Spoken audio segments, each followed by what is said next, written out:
Hello, and welcome to the Fact Today Show. I'm your host, Mr. Toes, and today's holiday fact is about Hanukkah. Yeah. Did you know that food during Hanukkah is fried for a reason?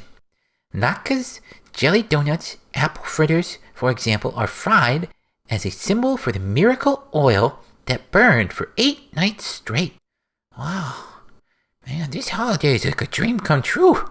Oh, apple fritters, jelly donuts, and latkes? Oh my goodness, so many yummy treats. Oh.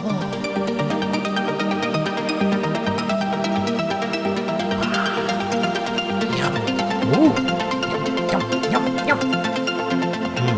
Oh, sorry. Forgot I was filming there for a second. What a deliciously wonderful way to celebrate.